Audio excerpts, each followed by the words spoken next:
Good afternoon, ladies and gentlemen, and welcome to the Team17 Group PLC investor presentation.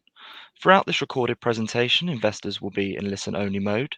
Questions are encouraged. They can be submitted at any time via the Q&A tab that's just situated on the right-hand corner of your screen. Please just simply type in your questions and press send. The company may not be in a position to answer every question it receives during the meeting itself. However, the company will review all questions submitted today and publish responses where it's appropriate to do so, and these will be available via your Investor Meet Company dashboard. Before we begin, I would like to submit the following poll, and if you could give that your kind attention, I'm sure the company would be most grateful. And I'd now like to hand you over to CEO Debbie Bestwick. Good afternoon. Good afternoon. Thank you for joining us, everybody, and joining Mark and I. Today we will be presenting the year-end results, followed by a Q&A, where we will also talk about the decision that I've made this week. We've turned off the camera so that we can make the slides larger for you, but what we will do is pull the cameras back up when we jump into the Q&A. And so I'll start today with the operational highlights. Next slide, please. Operational highlights. We collectively are very pleased with FY22 overall group performance. In any given year, there are always opportunities and challenges we face, and not always ones related to the business. The last few years has certainly provided many for all of us across our sector, with COVID, the terrible situation in Ukraine, and the macroeconomics pressure many are facing around the globe. All have some form of impact, be it on our people, partners, or consumer base. We are delighted our business has continued to show strong resilience and remain very focused on our collective goals. And that is a testament to the people within our group, our development and business partners, and lastly, gaming being a key form of entertainment for many. We are pleased to share today, as an enlarged group, we have delivered significant revenue growth, up 52% year on year, and adjusted EBITDA growth up 36% on the previous year. However, Mark will cover the financials later in the presentation. As we mentioned at H1, all acquisitions are embedded within the group, and we are delighted with how all have settled in and collectively are working together. StoryToys is coming up to 2 years since acquired in July 21, Astragon 14 months, the label 14 months, and Hell Let Loose, as we all know, has been working with Team17 for many years.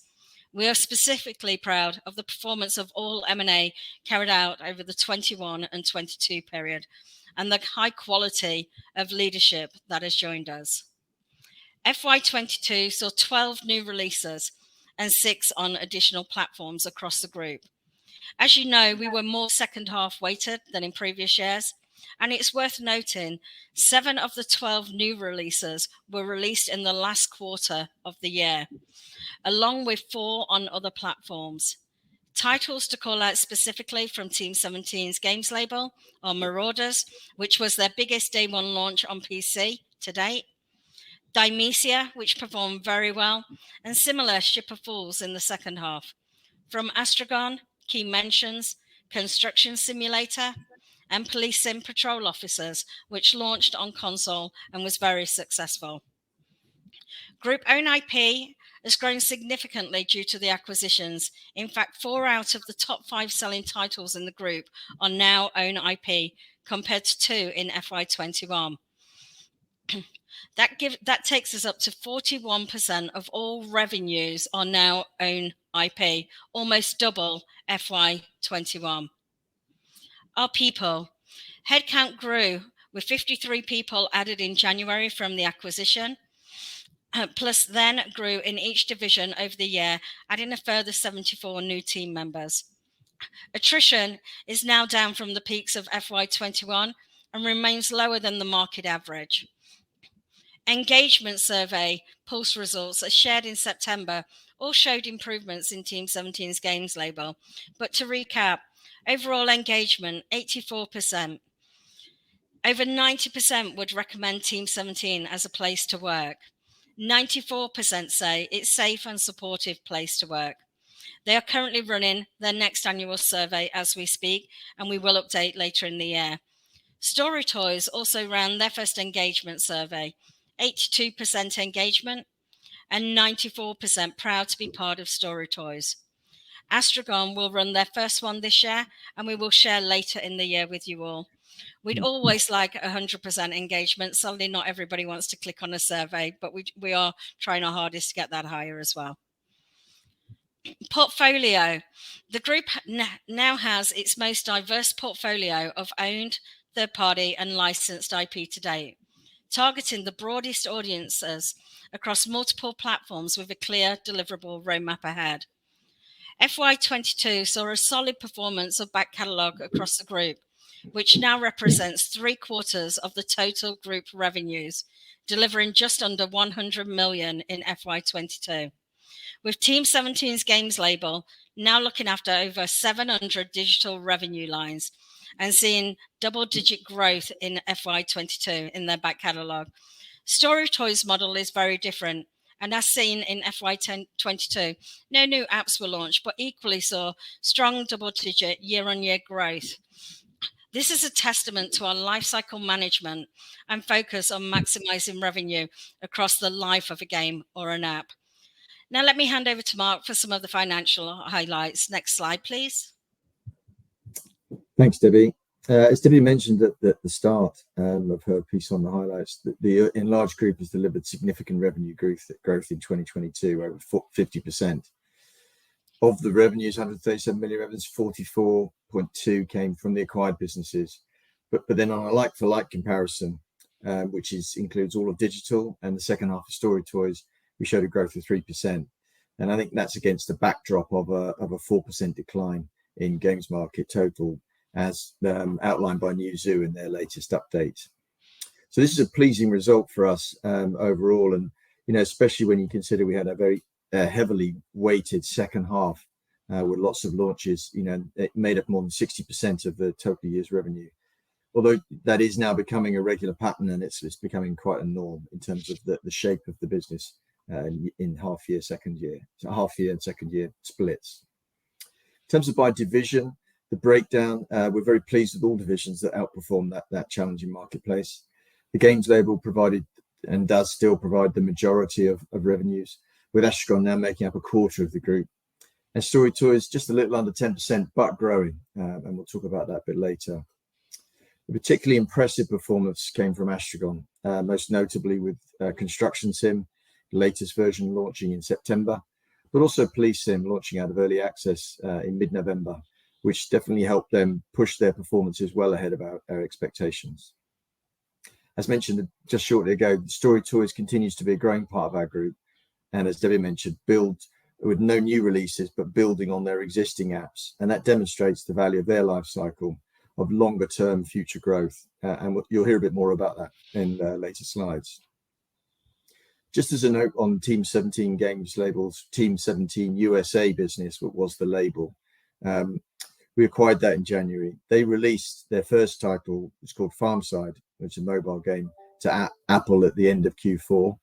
Now, that's about milestone delivery, and we recognized all of the revenue for that as we finished all of our performance obligations in Q4, even though it was actually held by Apple Arcade and launched on Apple Arcade in February this year.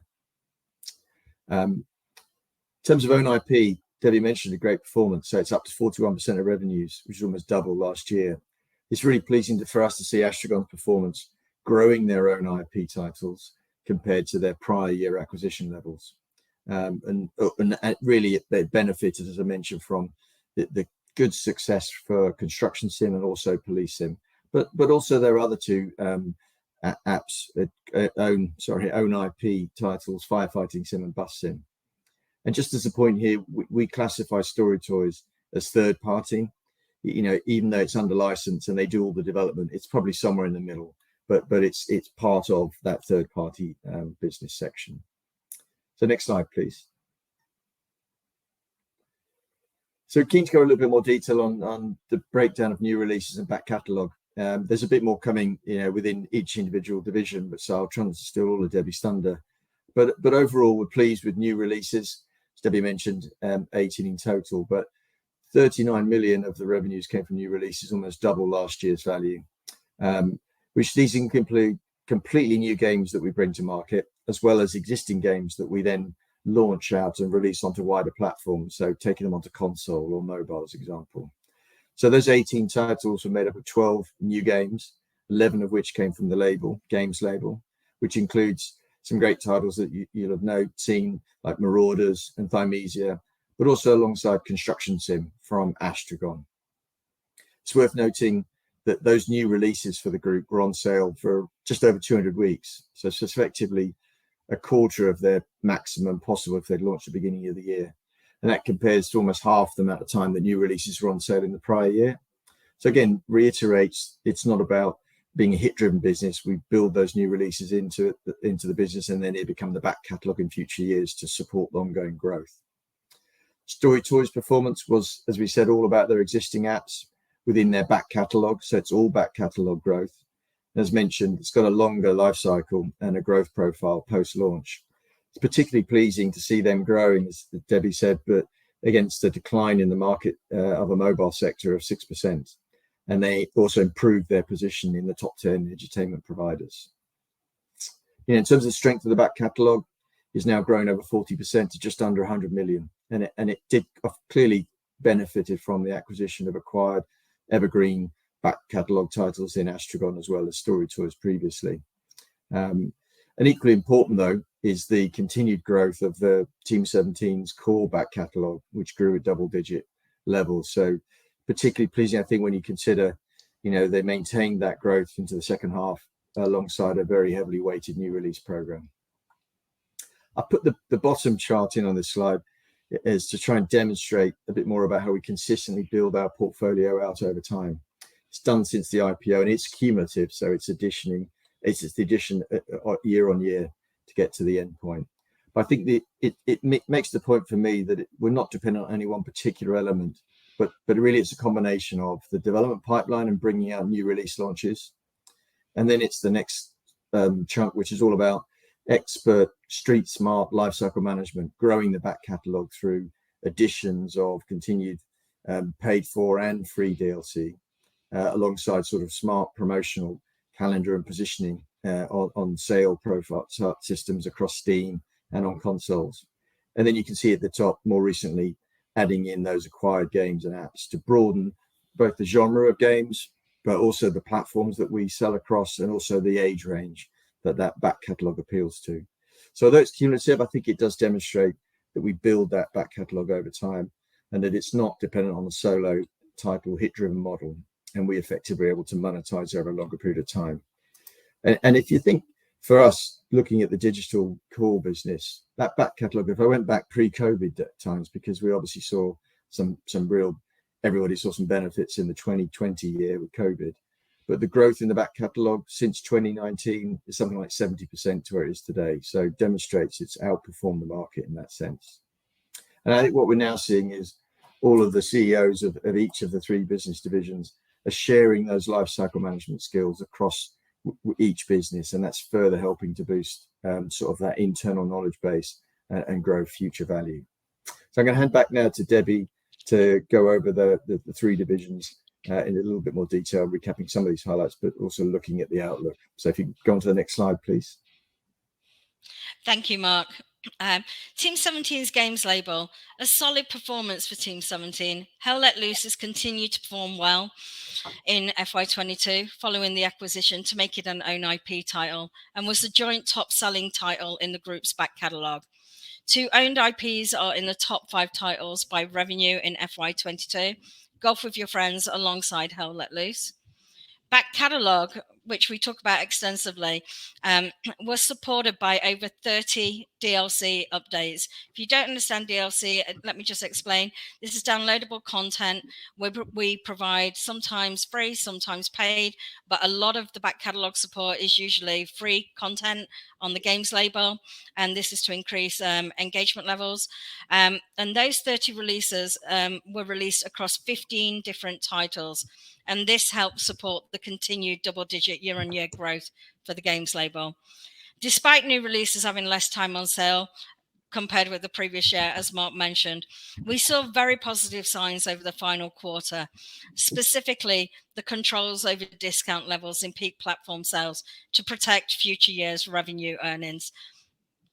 Moving on to the outlook, just a few points here for you. Michael Paddison has now been the CEO, running the day-to-day operations for 18 months, and has added to his senior team to support future growth with many experienced individuals that collectively have over 150 years in games and have worked on some of the biggest IPs and for many of the top gaming platforms and publishers, including Sega, PlayStation, Xbox, Hasbro, Nintendo, Square Enix, Capcom, and more. Studio Networks under Roger Carpenter, who has over 25 years in games and joined last year from Microsoft, where he oversaw the development of Minecraft. The studio networks are better aligned to move at speed to better support own IP, back catalogue, and third-party development requirements. Specifically, the outsourcing division, which has grown quite significantly over the last 3 years. You should expect a similar number of new releases from Team17's games label as last year. It's a strong pipeline, but we expect lots of great games to launch in the game sector this year. So whilst confident in our quality, we will as always remain sensible regarding managing expectations. Key titles to mention: sequels to the highly rated Blasphemous and Moving Out, of which you all know much about from previous years. Both games sold in excess of 1 million units as new original IP. New IP of note, Dredge, launches today, 5 p.m. for those who are interested.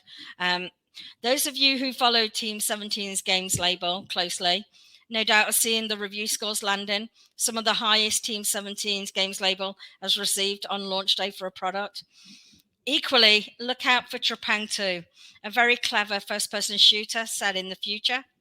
And Gord, a single-player strategy adventure game built by a new team who previously contributed to The Witcher, created by CD Projekt Red, and This War of Mine, created by 11-Bit Studios.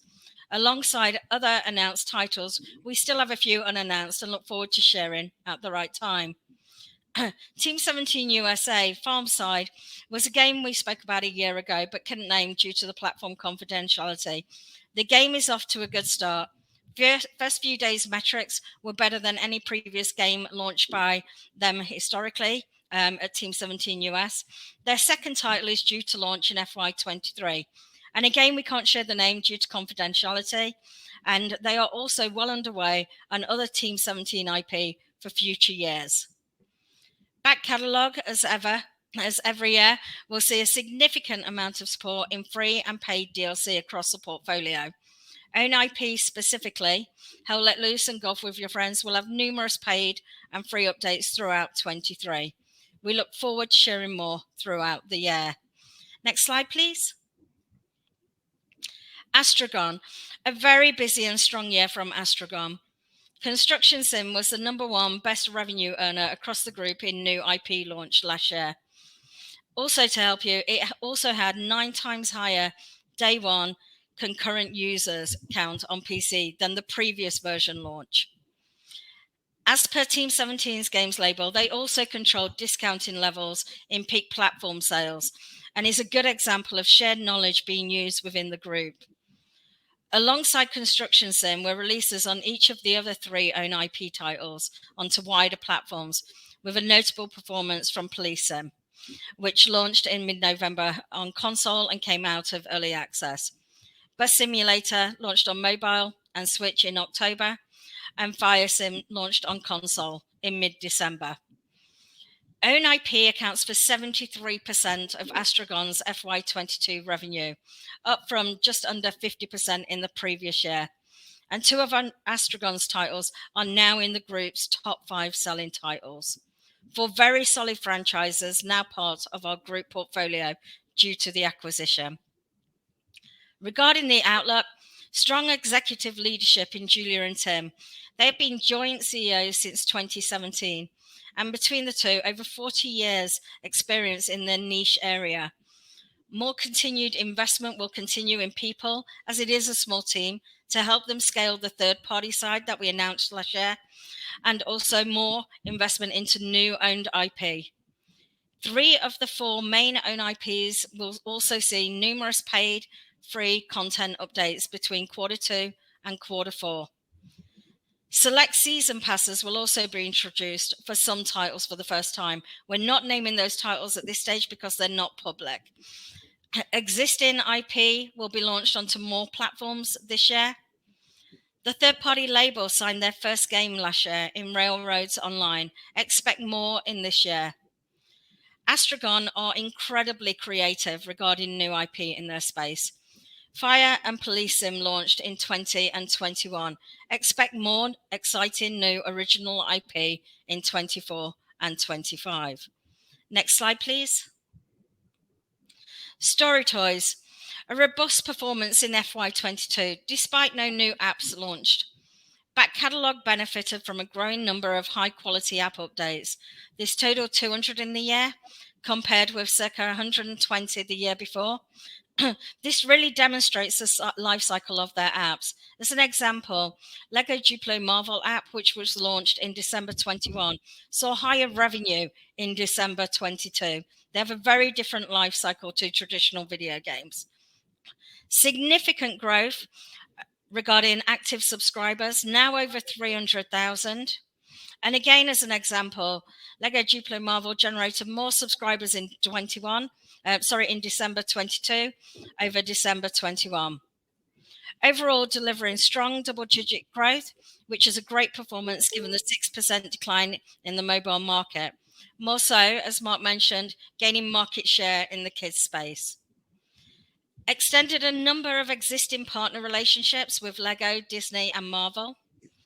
Investment in people saw the team grow almost double to support future growth, but also expand the Story Toys internal leadership team for scale. On the outlook side, executive team is led by Emmett, CEO, and Parisa, CCO. Collectively have close to 40 years combined knowledge in their specialist area. Investment in people will continue to support the growing portfolio of released and upcoming releases. New games announced for FY23 so far. Lego Duplo Disney, Mickey and Friends to celebrate Disney's 100th anniversary. It's already on pre-order. Marvel HQ has been announced. Marvel HQ is an edutainment hub designed for kids aged 4 to 7, containing fun and age-appropriate activities, videos, books, comics, interactive characters, and more from across the Marvel universe. New partners announced this week. Mattel, multiple apps.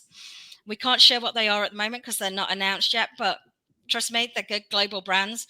And Sesame Workshop. I don't think it takes a genius to work out what we're working on there. The titles are in development. Story Toys remains focused upon nurturing its strategic brand relationships to continue to build out its portfolio of apps and deliver the highest quality possible for its youngest audiences going forward. I'll now move over to Mark for the next slide. Thank you. Thanks, Debbie.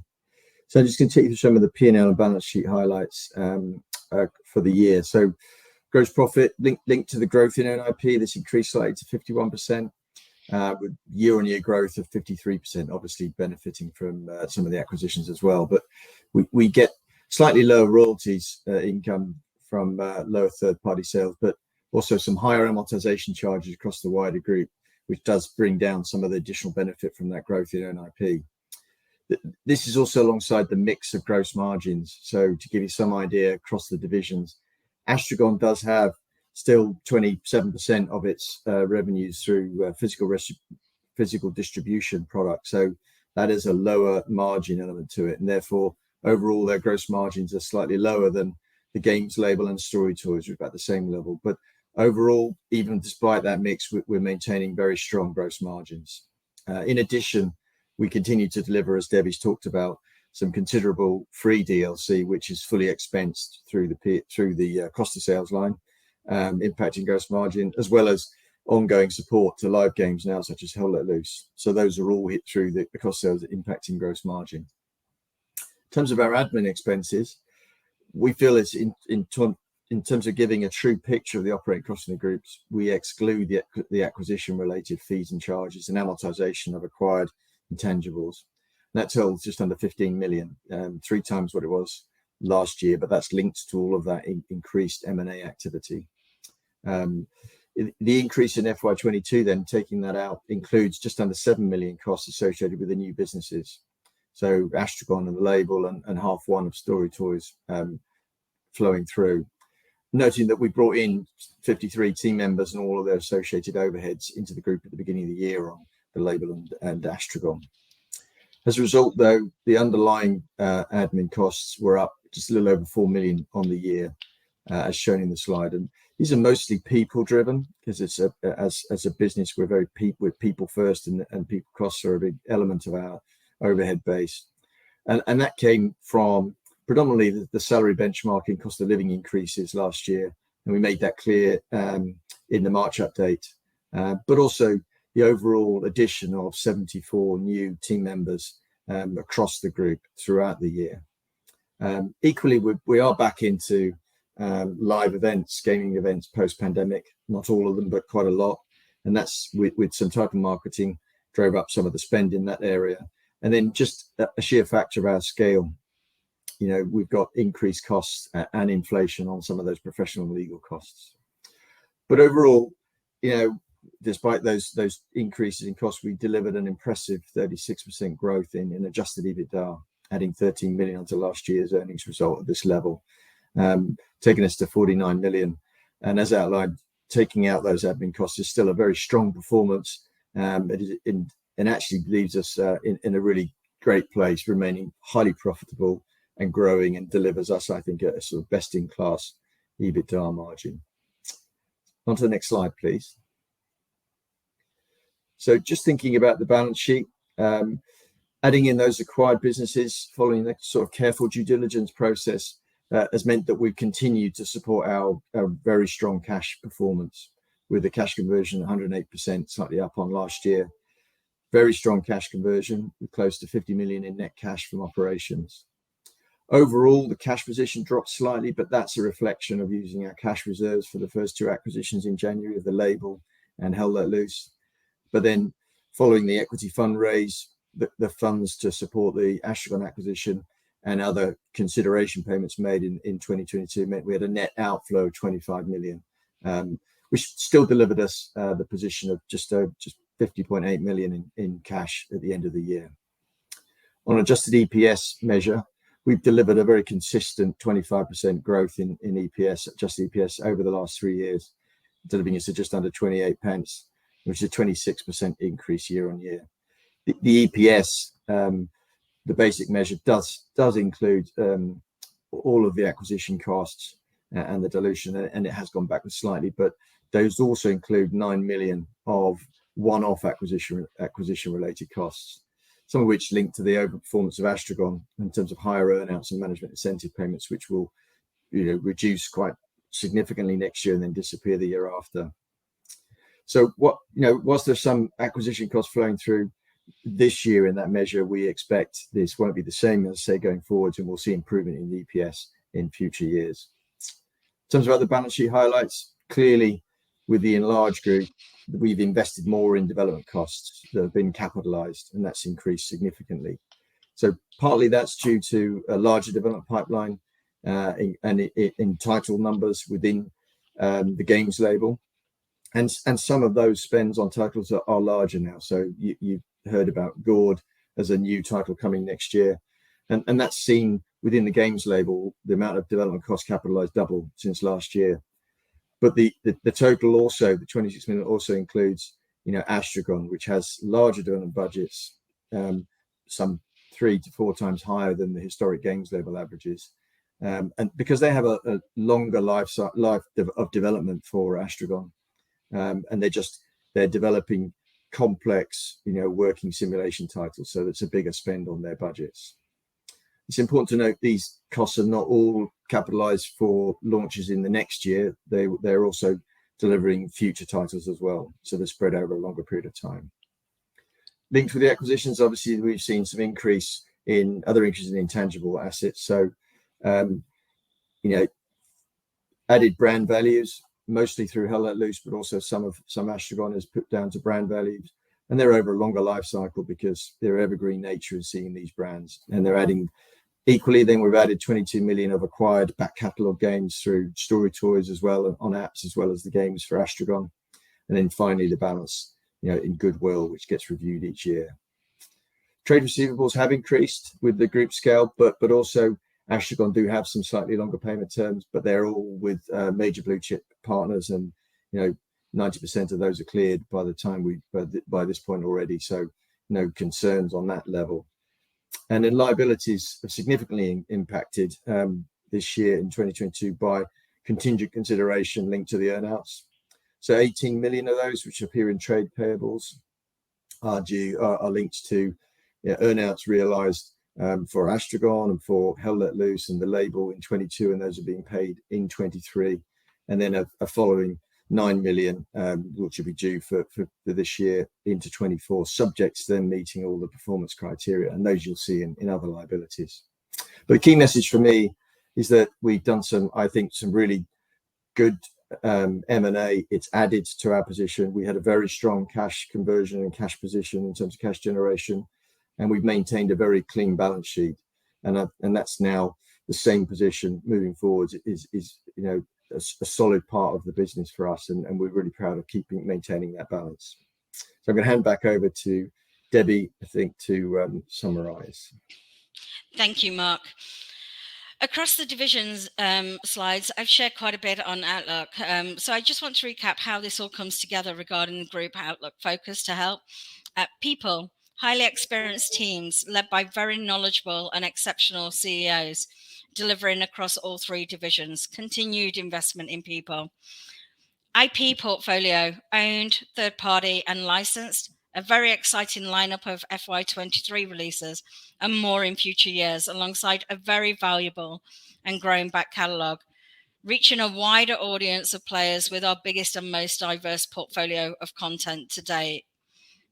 Group structure, leveraging our combined experience and knowledge across the group to benefit all divisions. Example, back catalogue, that all-important lifecycle management we've talked about for the last 5 years. Very evident across all areas now within the group. Portfolio growth, again, highly visible across all areas, with Astragon expanding not only just into new IP, but third-party publishing in their niche. And Story Toys, new partners, and more new apps and hubs. There's still lots more to come, but it's a good start. M&A, we continue to review many opportunities and will remain highly selective and apply our rigorous DD process. Our areas of focus haven't changed.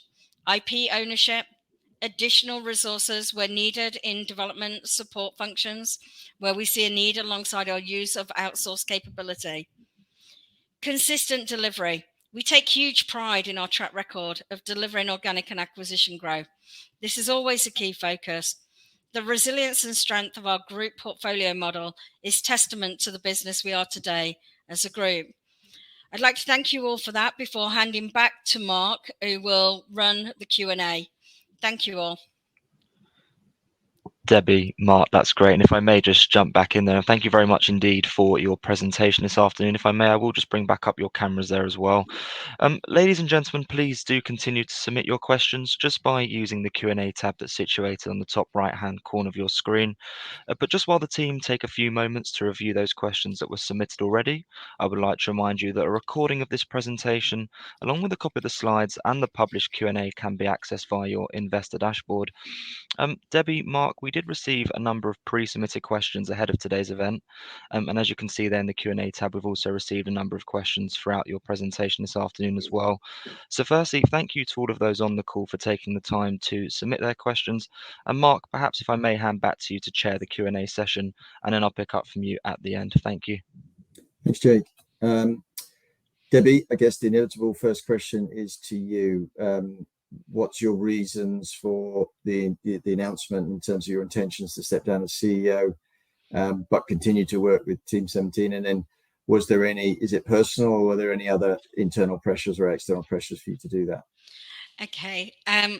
Look, this is totally a personal decision. I think everybody would like me to stay longer. And I keep saying, unless somebody can freeze my children's ages, it's becoming difficult. You know, my daughter, 26, gets married this year.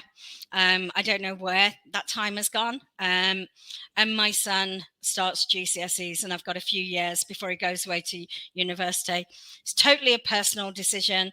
I want to go traveling with my children when that time comes, because at some point they don't think I'm cool to hang around with, to be totally honest. And this is not a job where you can take a few years sabbatical. And I wouldn't be able to make this decision if it wasn't for my complete and utter confidence in the leadership team that we've been bringing through and building upon over the last few years, but also the process that we have in place for succession planning, working with our very experienced board as well. I'm confident that we will find the right candidate. I don't want to talk too much about the candidate side, but we have strong internal and we have strong external candidates, and we will be resolving this throughout this year. But to help you, I'm here. I only know how to do things one way, which is 100% all the time. That will continue throughout this year until the successor is in place. I'll be doing a very healthy handover process to help that person, and then gracefully sliding onto the board as a NED. And my reason for doing that, our board right now, if you look at the board, there's very little gaming experience on that. I will bring a lot of gaming experience. I could only tell my team about this on Monday night because of the governance roles. And there were a few chuckles and smiles about me actually being on the board, because they can certainly expect more challenging questions from me when I do join that side as well. But I'll be there to provide, as much knowledge or as little knowledge as they need, but I'm very confident that we have an incredibly experienced group of people right across our business. Thanks, Debbie. One for me, really, can explain why we reverse out amortization on acquired intangible assets when you calculate adjusted numbers. We do that because, alongside the one-off fees and adjustment costs, we don't believe that they add to the understanding of trading, the operating costs of the business. So they're still there, they're still part of the unadjusted statutory measure, but we don't believe that from an adjusted point of view, they give us the correct view to look at in terms of trading. And a follow-up question to that would be the treatment of the amortization of capitalized development costs that is included in the adjusted numbers. Does that adequately reflect the cost of maintaining the intangible assets? The reason for leaving that in is because if we didn't put that in, we don't think there's a fair match of taking all the revenues and profits from titles that have been released in that year and subsequent years, and not having any of the costs of developing those in the P&L. So we believe that's a more accurate way of presenting the numbers. So we do that for that reason.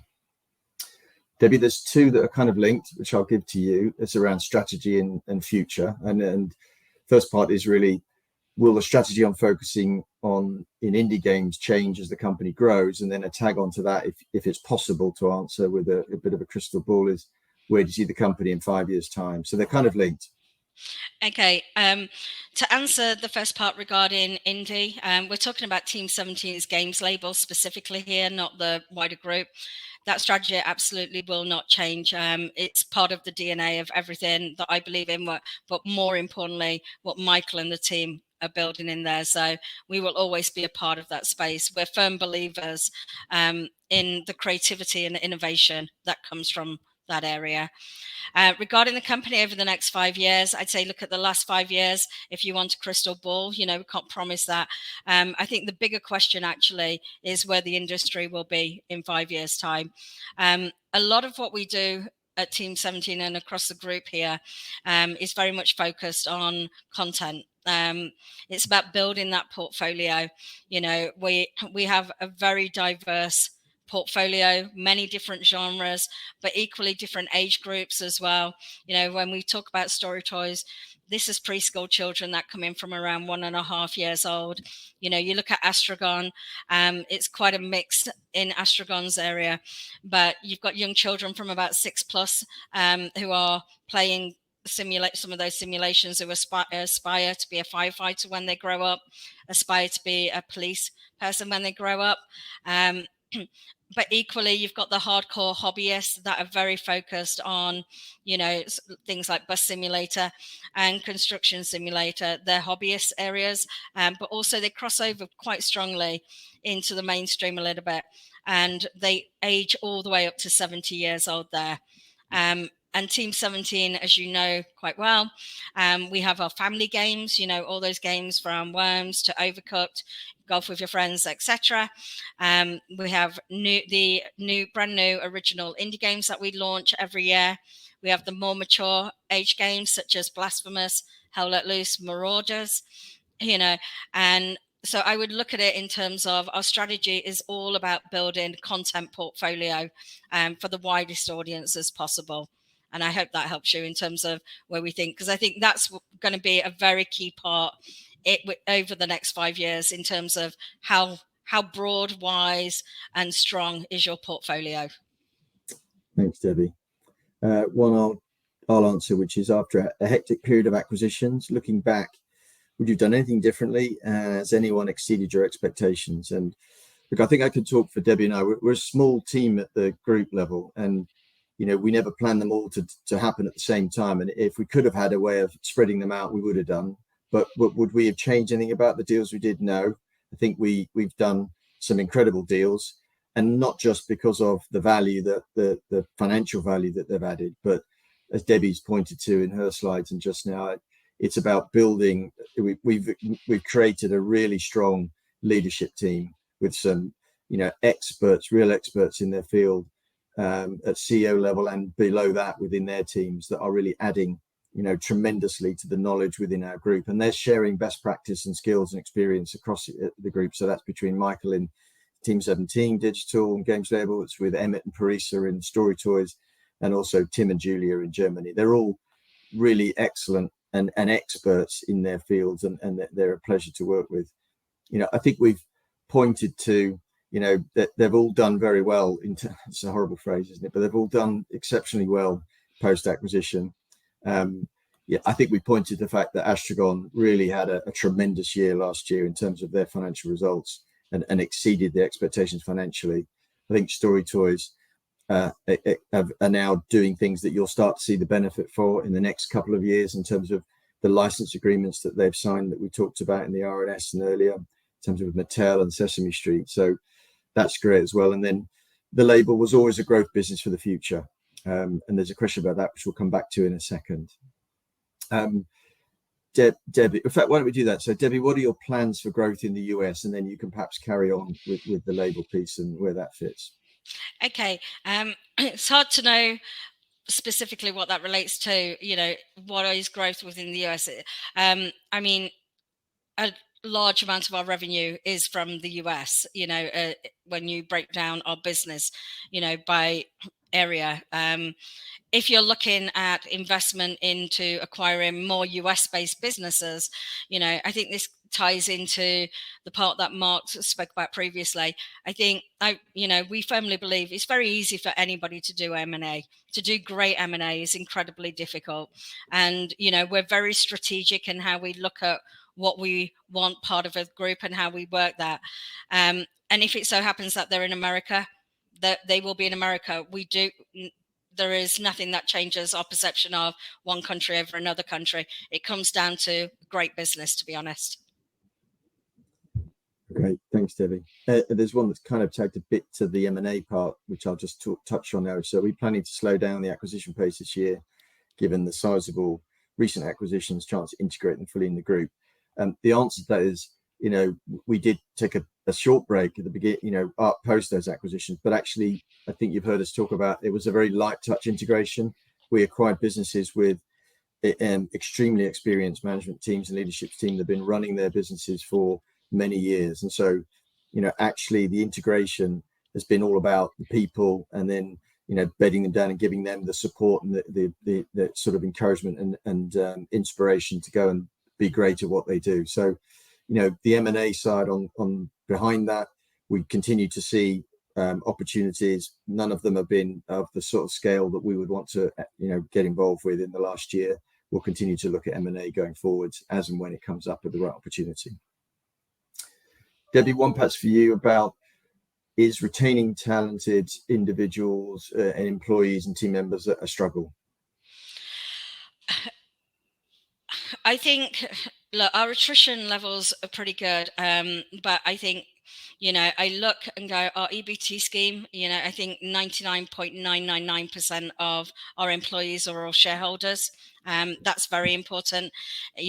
Many of you'll remember when we did our IPO, I gave a big chunk of my shares to form that EBT scheme, and that is there to help retain people as much as it is hiring people and rewarding longevity. I think, when I look across the business, there's so many of our people that have been with us a significantly long time. But equally, I think you also have to remember we have a high portion of young people entering the games industry that join our business. So I think as long as we are doing everything that we can, and we personally try to do everything that we can, the engagement surveys show great results that we're seeing.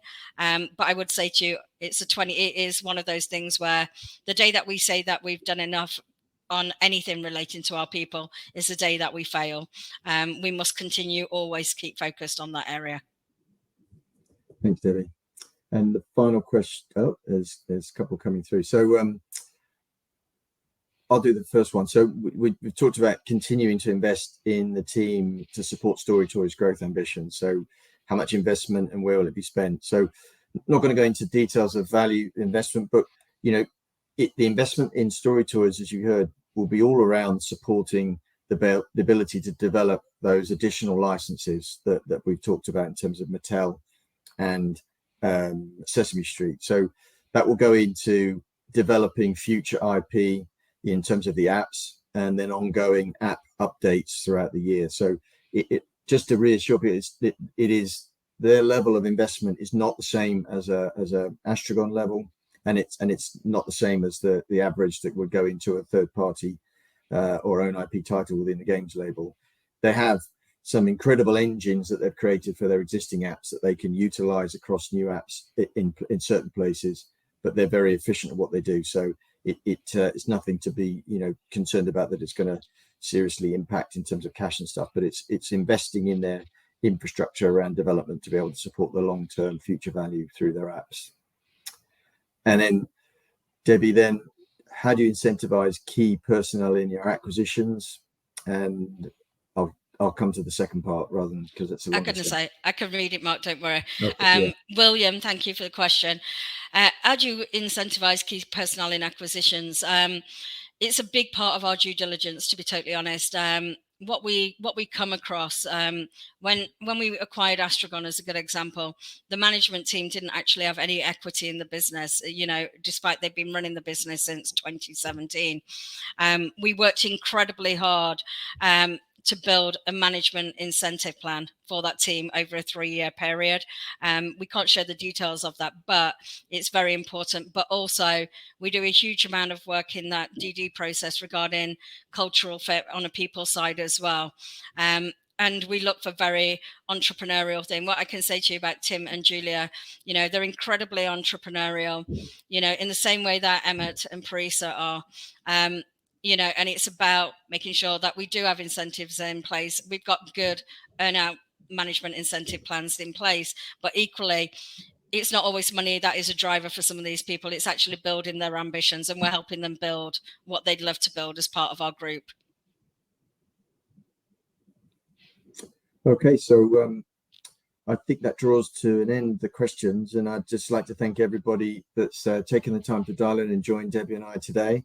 And as I think Jake said, and he'll wrap up probably after me, that this will get published anyway on the website at some point in the future. But thank you everybody for joining us today to share our results with you.